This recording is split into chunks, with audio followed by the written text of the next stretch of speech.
Okay, electron dot formulas.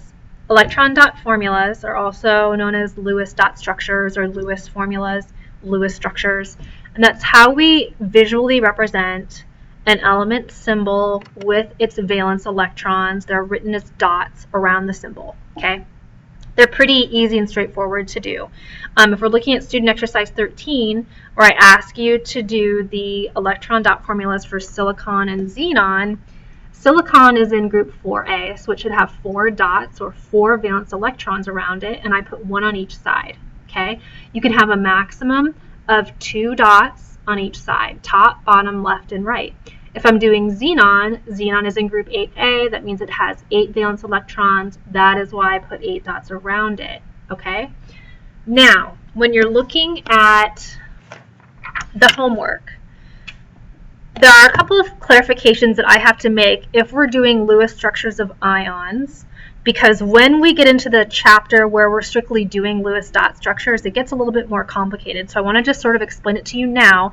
That way it makes a lot more sense when we get there. So I'm going to write down a couple of examples from the homework. So you have a homework, the electron dot formula worksheet.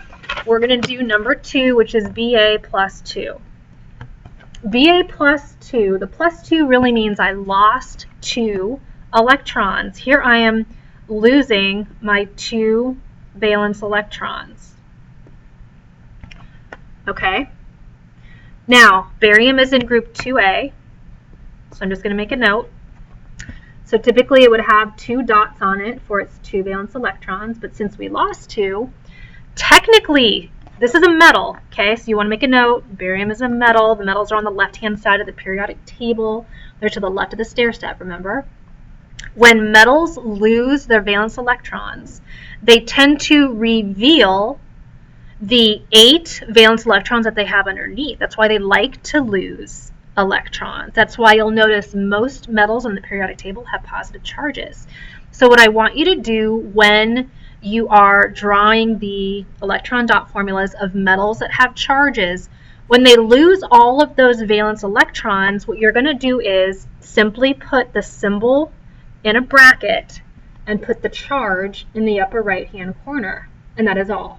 So the BA with the bracket and the plus 2 charge, that is all I want for a metal with its charge when it loses all of its valence electrons. So that's what you should do for number 3. And I believe that's the only other metal I gave you with a charge on it. Okay, so that means you have to check which ones are metals and which ones are non-metals. Now, if we're doing a non-metal with a charge like number 5, which is S negative 2. Okay, so this negative 2 really means I gain 2 electrons, which means I'm gaining 2 valence electrons because they're in the outermost shell. Sulfur, if you look at the periodic table, sulfur is in group 6A. Okay, so if I gain 2 electrons, now I'm going to have 8. So since sulfur is a non-metal, okay, when you're doing the electron dot formulas for non-metals, what I want you to do is, when they have charges like that, I want to see all of the electrons that they have, and then I want you to put it in a bracket with the charge on the outside.